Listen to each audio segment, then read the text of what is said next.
Mycelium. ठीक है, तो लगा दी रिकॉर्डिंग, सॉरी भूल गया रिकॉर्डिंग का। अच्छा, उसका माइसीलियम यूनिन्यूक्लिएट है या फिर मल्टी न्यूक्लिएट है। ठीक है, जबकि ज़ाइगोमाइकोटा के माइसीलियम के बारे में आप आंख बंद करके कह सकते हैं कि इसका माइसीलियम क्या है, आपके पास सेप्टेट, और सेप्टेट होने के साथ साथ क्या होगा, मल्टी न्यूक्लिएट होगा। ठीक है, अच्छा, अब उसके बाद due to septa, cell of hyphae या माइसीलियम आर डिवाइडेड, कि सेप्टा आने की वजह से हाइफी के जो सेल्स होते हैं वो क्या हो जाते हैं, डिवाइडेड हो जाते हैं। सेप्टा को सेप्टम का नाम भी देते हैं, सेप्टियम का नाम भी देते हैं, कि सेप्टम क्या दें या सेप्टा क्या दें। सेप्टा है क्या बेसिकली, देखिए सेप्टा का काम क्या होता है। सेप्टा जो है, सेप्टा का काम, चलो मैं सेप्टा का काम आगे बताता हूँ, आप इसका स्क्रीनशॉट ले लें, मैं इसको साफ करता हूँ फिर आगे चलते हैं। ले लिया, ठीक है।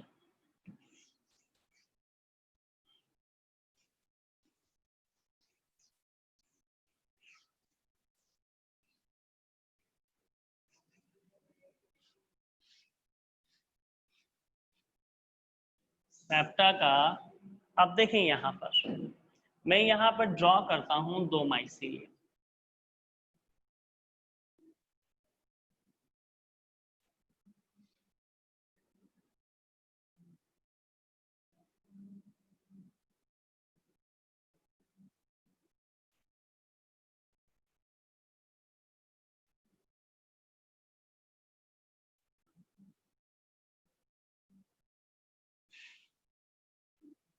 देखिए इस तरीके से ना,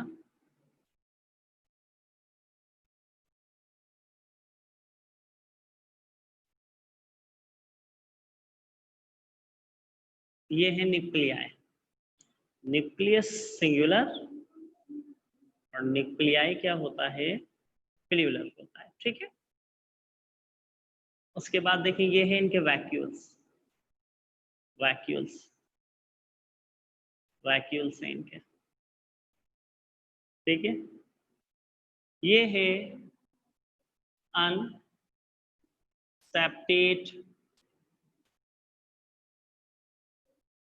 माइसीलियम, ये अनसेप्टेट माइसीलियम है।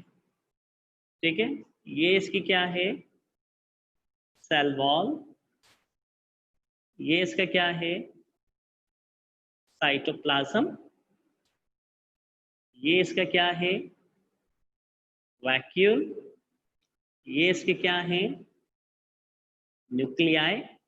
इसके अलावा इसके अंदर रिजर्व फूड मटेरियल क्या होगा, ग्लाइकोजन और ऑयल पार्टिकल्स या ड्रॉप्स, ऑयल ड्रॉप्स की सूरत में होंगे। उसके बाद अब आप देखिएगा सेप्टेट माइसीलियम, के सेप्टेट माइसीलियम क्या होगा। ठीक है, अब मैं सेम डायग्राम, यही सेम डायग्राम ड्रॉ करता हूं। ठीक है, देखिए इस तरीके से ना, दोनों में आप डिफरेंस देख सकते हैं कि दोनों के अंदर डिफरेंस क्या मौजूद होगा दोनों के अंदर। ठीक है, अब देखिए इसके पास क्या मौजूद है, इस तरीके से सेप्टा, देखें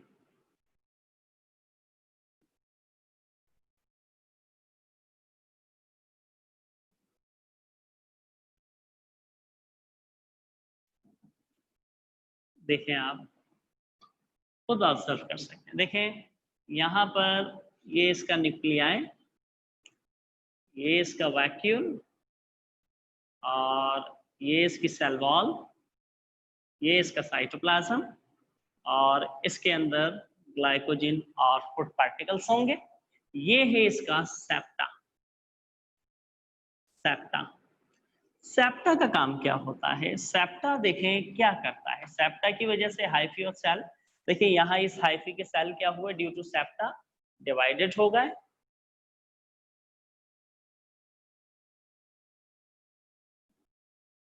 यस, देखें यहाँ पर ये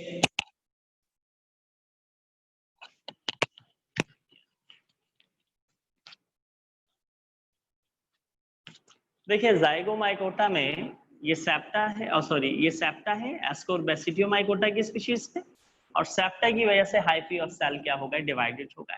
देखिए सेप्टा का काम क्या है, septa responsible for the formation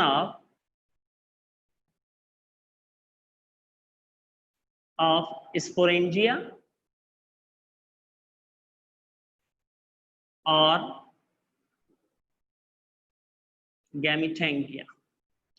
कि सेप्टा किस चीज का रिस्पॉन्सिबल है, स्पोरेंजिया और गैमीटेंगिया की फॉर्मेशन का रिस्पॉन्सिबल है। अगर ए सेक्सुअल रिप्रोडक्शन चल रहा होगा तो सेप्टा स्पोरेंजिया बना देगा। स्पोरेंजिया जानते हैं आप किसको कहते हैं, स्पोरेंजिया किसको कहते हैं? स्पोरेंजिया क्या है, sporangia are the spores producing body.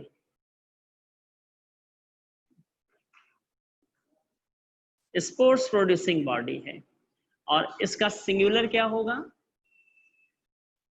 Sporangium.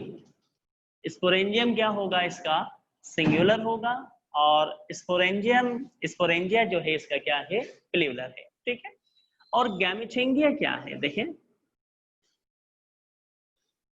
गैमीटेंगिया is a gametes producing body. Gametes producing body, ठीक है। और इसका भी सिंगुलर क्या होगा गैमेटेंगिया का, गैमेटेंगिया जो है यहाँ पर प्लूरल है, सिंगुलर होगा गैमेटेंगियम। ठीक है, तो अब आपके माइंड में ये क्वेश्चन आएगा कि ये जो है आपके पास कौन सा, यानी कि अनसेप्टेड माइसीलियम। अनसेप्टेड माइसीलियम के पास आपके माइंड में कॉन्सेप्ट आएगा कि सेप्टा तो मौजूद ही नहीं है। ठीक है, जब टेस्टा इसके पास है ही नहीं, और सॉरी सेप्टा इसके पास नहीं है, तो गैमीटेंगिया और स्पोरेंजिया इसके अंदर कैसे बनेगा? तो याद रखिएगा इसके अंदर at the time of reproduction, अब डिपेंड करता है इसके ऊपर कि ये कौन सा रिप्रोडक्शन कर रहा है, ये सेक्सुअल रिप्रोडक्शन कर रहा है या सेक्सुअल कर रहा है। अगर ये सेक्सुअल रिप्रोडक्शन कर रहा है तो उस दौरान सेप्टा अपीयर होगा, स्पोरेंजिया की फॉर्मेशन करेगा और उसके बाद डिसअपीयर हो जाएगा। अगर ये सेक्सुअल रिप्रोडक्शन कर रहा है तो उस दौरान सेप्टा अपीयर होगा, अपीयर होकर के गैमीटेंगिया की फॉर्मेशन करेगा और उसके बाद क्या हो जाएगा, डिसअपीयर हो जाएगा। तो याद रखिएगा कि इनके अंदर जिनके पास सेप्टा मौजूद नहीं है और due to septa hyphae of cell divided नहीं हो पा रहे हैं, वो एक ही ग्रुप है आपके पास जाइगोमाइकोटा, और उसके अंदर रिप्रोडक्शन के दौरान सेप्टा अपीयर होता है। ठीक है, और सेप्टा अपीयर होके स्पोरेंजिया या गैमीटेंगिया, ये डिपेंड करता है कि ये सेक्सुअल रिप्रोडक्शन चल रहा है या सेक्सुअल चल रहा है, उनकी फॉर्मेशन करता है और उसके बाद क्या हो जाएगा, डिसअपीयर हो जाएगा। ठीक है, उसके बाद अगर मजीद इसके अंदर हम बात करें तो देखें यहाँ पर आपके पास यानी कि सेप्टा का भी कॉन्सेप्ट क्लियर हो गया, गैमीटेंगिया का भी कॉन्सेप्ट क्लियर हो गया आपके पास। ठीक है, अब मैं इसको रिमूव करता हूँ, रिमूव करके फिर आगे की तरफ चलते हैं।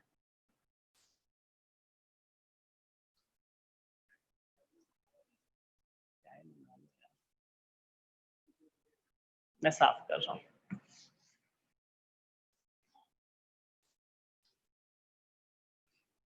एक पॉइंट जहन में आ रहा था मेरे, पता नहीं कौन सा पॉइंट जहन से निकल गया, बड़ा इंपॉर्टेंट पॉइंट था। चले माइंड में आए तो फिर आपको बताता हूँ मैं वो पॉइंट क्या था। बड़ा ही अच्छा पॉइंट था यार, क्या था जहन में नहीं आ रहा। बहरहाल चले, उसके बाद देखें कि द साइटोप्लाज्म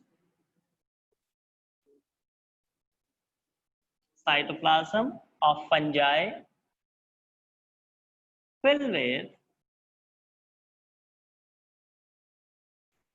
fill with किसके साथ फिल होगा, कलरलेस फ्लूइड। इसका जो साइटोप्लाज्म है कलरलेस फ्लूइड से फिल होगा, एंड इट कंटेन, और ये साइटोप्लाज्म क्या करेगा, contain many nuclei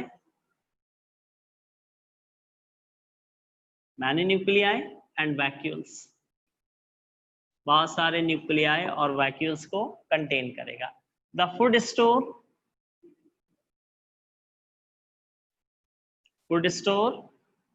in the form of glycogen and oil। Oil की सूरत में फूड स्टोर होगा। स्टार्च जो है, starch are totally absent in fungi. Fungi के अंदर स्टार्च क्या होता है? टोटली एब्सेंट होता है। एक हाँ आ गया मुझे याद पॉइंट कि देखें फंजाई, फिर देखें during suitable condition, during suitable condition fungi perform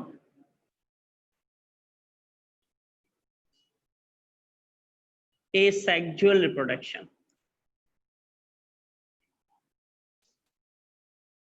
कि जब कंडीशंस क्या होंगी? सुटेबल होंगी।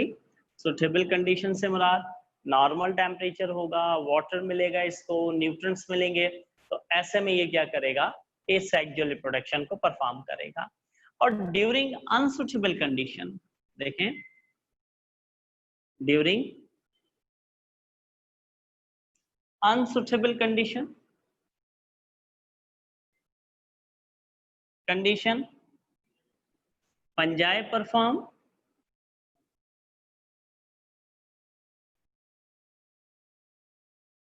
Sexual reproduction.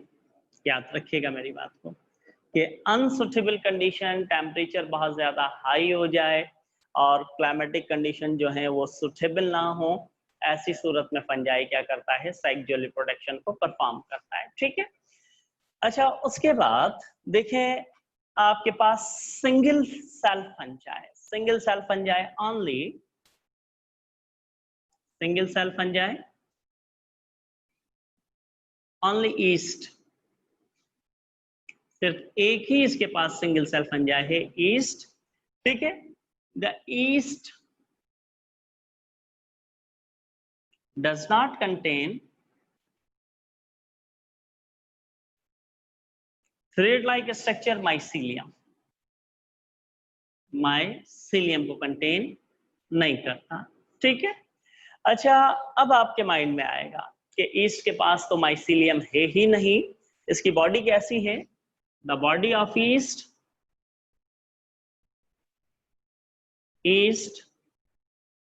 इज राउंडेड और ओवल शेप। इसकी बॉडी कैसी होगी? राउंडेड होगी या फिर ओवल होगी। इसके पास थ्रेड लाइक स्ट्रक्चर होता ही नहीं है। तो फिर ईस्ट को क्यों डाला गया इसके अंदर, फंजाई के अंदर, जब इसके पास थ्रेड लाइक स्ट्रक्चर मौजूद ही नहीं है? तो बेटा बात को सुनिएगा गौर से। कहा यह जाता है कि जो इनके एंसेस्टर्स थे, इनके जो एंसेस्टर्स थे पास्ट के अंदर ईस्ट के, वो मल्टीसेलुलर थे और उनके पास थ्रेड लाइक स्ट्रक्चर माइसीलियम मौजूद था। लेकिन देखें मोस्टली लिविंग ऑर्गेनिज्म यूनिसेलुलर से मल्टीसेलुलर की तरफ गए, प्रोकैरियोट से यूकैरियोट्स की तरफ गए, लेकिन ये एक वाहिद ऐसा लिविंग ऑर्गेनिज्म है जो मल्टीसेलुलर से यूनिसेलुलर की तरफ आया। और यूं कह लीजिए कि इसने अपनी बॉडी को क्या कर लिया? मॉडिफाई कर लिया। हमें कैसे पता चला कि ईस्ट मल्टीसेलुलर था और उसके पास थ्रेड लाइक स्ट्रक्चर माइसीलियम मौजूद था? हमें ऐसे पता चला जब हमने इनके फॉसिल्स को स्टडी किया, तो इनके फॉसिल से हमें ये आइडिया हुआ कि इनके एंसेस्टर्स मल्टीसेलुलर थे। लेकिन अब ये यूनिसेलुलर है, इसके पास राउंडेड शेप बॉडी है, इसके पास ओवल शेप बॉडी है, लेकिन आज भी इसका जो मोड ऑफ न्यूट्रिशन है फंजाई जैसा है, मोड ऑफ रिप्रोडक्शन है फंजाई जैसा है। इसके मोस्टली कैरेक्टरिस्टिक 90% रिजेम्बलेंस रखते हैं किसके साथ? फंजाई के साथ में रिजेम्बलेंस रखते हैं। इसलिए हमने ईस्ट को किसके अंदर प्लेस कर दिया है? हमने इसको डाल दिया किंगडम फंजाई के अंदर। ठीक है। इसको मैं रिमूव करता हूं। रिमूव करने के बाद फिर आगे की तरफ चलते हैं। चलें,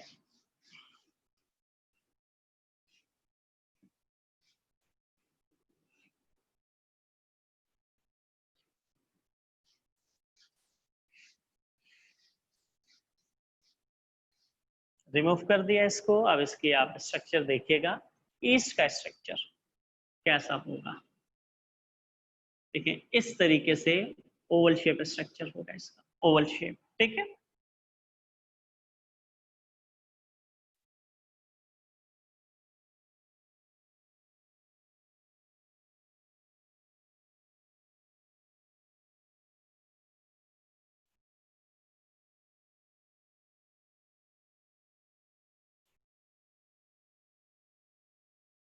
देखिए this is a structure of east. किसका स्ट्रक्चर है ये? ईस्ट का स्ट्रक्चर है, ओवल या राउंडेड शेप के अंदर।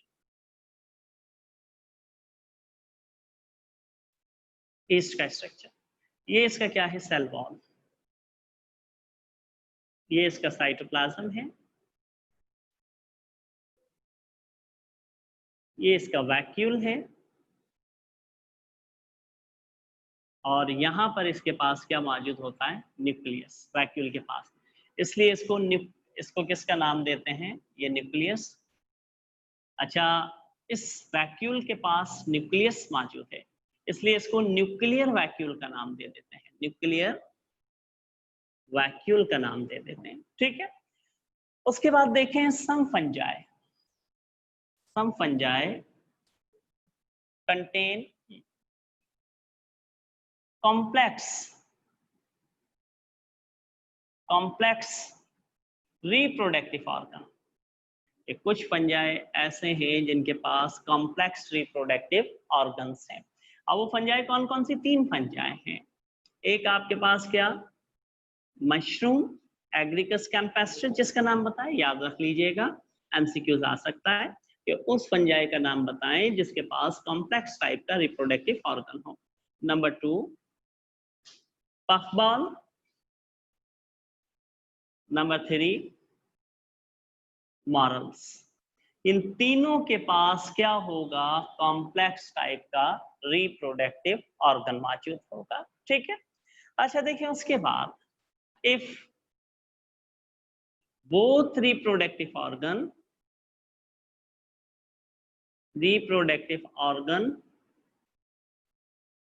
organs of fungi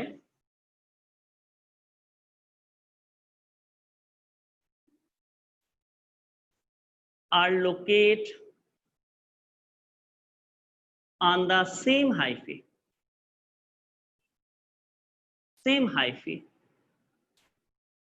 called monoecious, और अगर एक ही फंजाई के पास माइसेलियम पर दोनों रिप्रोडक्टिव ऑर्गन हो, उसको आप मोनोशियस या फिर होमोथैलिक फंजाई का नाम देते हैं। होमोथैलिक फंजाई कहेंगे। जैसे सपोज करें, मैं यहाँ इसको बनाता हूँ, देखें। For example, let's we suppose that this is a hyphae. ठीक है, इस हाइफी के पास मैं सपोज करूं कि यहाँ पर ये रिप्रोडक्टिव ऑर्गन है, कौन सा? Male reproductive organ. ठीक है, और यहाँ पर इसके पास ये क्या है? ये है फीमेल। तो एक ही फंजाई पे दोनों रिप्रोडक्टिव ऑर्गन आ गए, तो ऐसी फंजाई को आप किसका नाम देंगे? मोनोशियस का नाम देंगे, या फिर उसको आप नाम देते हैं होमोथैलिक। होमो की मीनिंग क्या होती है? सेम, यानी कि एक ही फंजाई। थैलिक किसको कहते हैं? थैलिक वर्ड निकला है थैलस से, और थैलस किसको कहते हैं? ऐसे लिविंग ऑर्गेनिज्म को कहते हैं जिसकी सिंपल बॉडी हो, फैली हुई बॉडी हो। तो इसलिए इसको होमोथैलिक का नाम दे दिया, फैली हुई बॉडी या सिंपल बॉडी है। ठीक है, उसके बाद अब मैं इसको रिमूव करता हूँ, स्क्रीनशॉट ले लें इसका।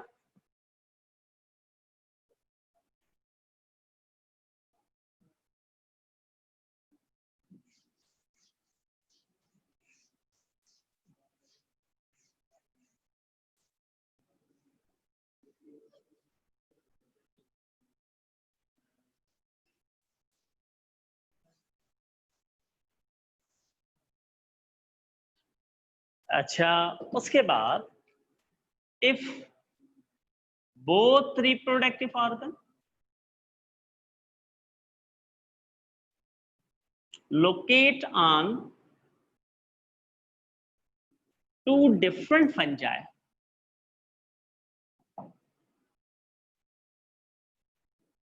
called dioecious या फिर हेट्रोथैलिक। ठीक है, अगर दोनों रिप्रोडक्टिव ऑर्गन्स दो डिफरेंट फंजाई के ऊपर मौजूद हों, हाइफी के ऊपर मौजूद हों, जैसे सपोज करें फॉर एग्जांपल मैं कहूं कि ये एक क्या है आपके पास, ये एक हाइफी है और यहां पर फॉर एग्जांपल सपोज कर लें ये इसका क्या है, मेल रिप्रोडक्टिव ऑर्गन है और एक फंजाई आपके पास चलें यहाँ पर इस तरीके से ये मौजूद है। ठीक है, और यहाँ पर इसका क्या है, ये है female reproductive organ, female reproductive organ. तो देखा आपने दोनों ही रिप्रोडक्टिव ऑर्गन्स जो हैं वो दो अलग फंजाई के ऊपर क्या है आपके पास मौजूद हैं। ये मेल अलग फंजाई के ऊपर है और फीमेल अलग, तो उसको डायोशियस का नाम देंगे, डाई मीन्स टू, या फिर heterothallic, hetero means different, both reproductive organs are locate on the two different fungi, दो डिफरेंट फंजाई के ऊपर लोकेट करते हैं। ठीक है, उसके बाद इन फंजाई, अच्छा देखें, if hyphae contain one nuclei, then it is called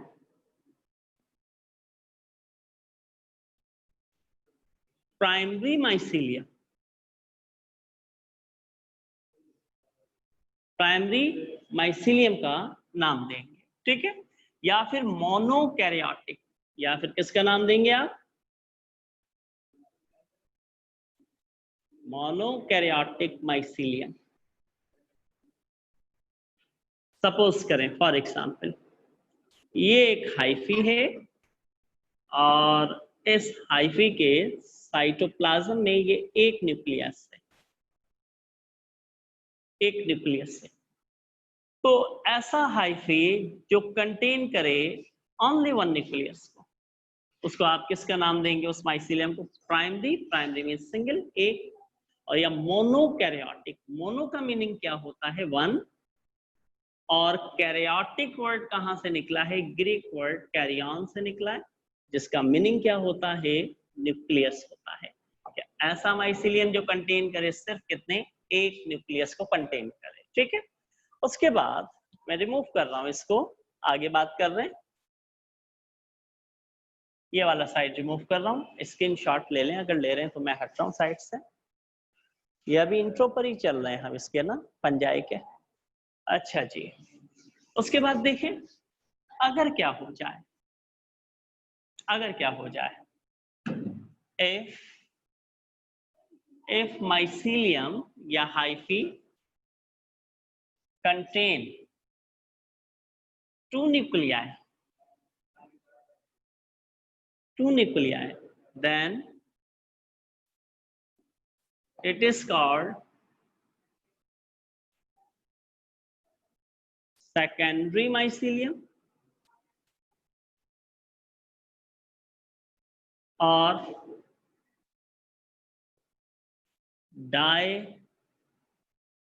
dikaryotic mycelium।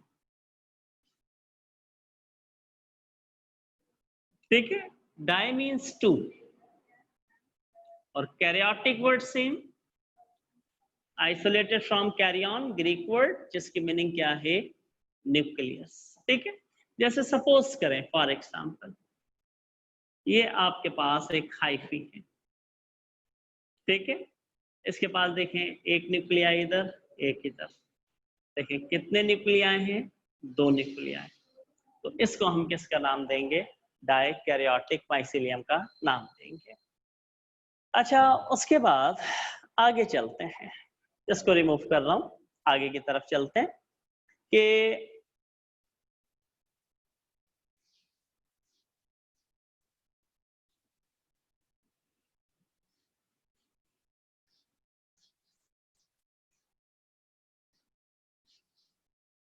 या अभी हम इंट्रोडक्शन के ऊपर ही चल रहे हैं इसके फंजाई के। अच्छा देखें, during asexual reproduction, haploid spores are produced in the sporangium। Sporangium के अंदर हैप्लॉइड स्पोर्स क्या होंगे, प्रोड्यूस होंगे। अच्छा, समटाइम ठीक है ना,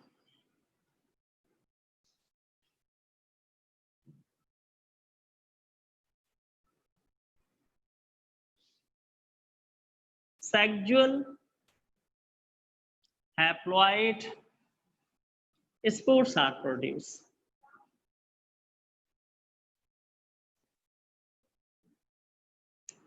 These type of the spores,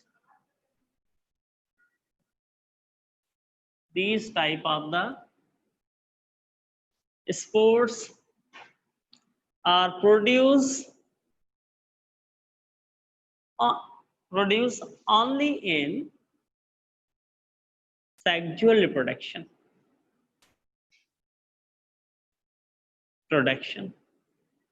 ये देखें, अगर किसी स्पोर्ट्स के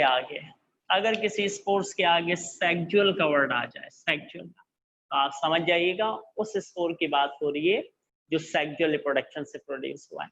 और अगर किसी स्पोर्ट्स के आगे कुछ ना आए, सिर्फ लिखा हुआ हो हैप्लॉइड स्पोर्ट्स, तो आप अंदाजा लगा लीजिएगा ये कौन से, यानी कि वो स्पोर्ट्स हैं जो किससे प्रोड्यूस हुए, एसेक्सुअल रिप्रोडक्शन से प्रोड्यूस हुए। ठीक है, अच्छा देखें, उसके बाद मैं इसको रिमूव कर रहा हूँ।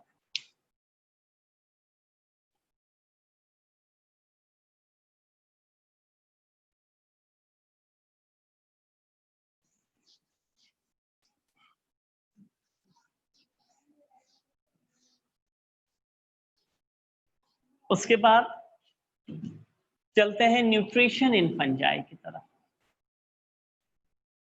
न्यूट्रिशन इन फंजाई, फंजाई में न्यूट्रिशन क्या होगी। देखिए, इन fungi mode of nutrition entirely different from the green plants। के फंजाई में जो मोड ऑफ न्यूट्रिशन है वो बिल्कुल से डिफरेंट है किसे, ग्रीन प्लांट से। they take their food by different methods, ये अपने फूड को डिफरेंट मेथड से लेते हैं। Number 1, saprophytic fungi. अब देखिए, आपको पता है सैप्रोफाइटिक फंजाई क्या होगा, कहां से दे ऑब्टेन, बैक्टीरिया में भी हमने डिस्कस किया था, तो मुझे नहीं लगता इसके बारे में बताने की जरूरत है। आपको पता है कि saprophytic fungi attack on the dead bodies of living organism या फिर डेड ऑर्गेनिक सब्सटेंस पे अटैक करते हैं, where they secrete out some digestive enzymes, और डाइजेस्टिव एंजाइम की सिक्रेशन होती है। वो डाइजेस्टिव एंजाइम उस कॉम्प्लेक्स फूड को सिंपल फॉर्म में कन्वर्ट करते हैं और उसके बाद वहां से जो भी आती है न्यूट्रिएंट्स उनको ऑब्टेन करके अपने फूड को क्या करते हैं, हासिल करते हैं। लेकिन एक बात याद रखिएगा, when they attack on the plant, अगर एनिमल पे नहीं प्लांट पे अटैक कर रहे हैं, attack on the plant, where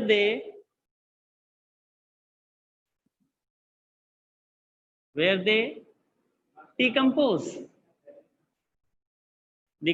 the cellulose and lignin, वहां पर ये किसको डिकम्पोज करते हैं, सेल्यूलोज को और लिग्निन को डिकम्पोज करेंगे। अच्छा देखें, दे आर आल्सो कॉल्ड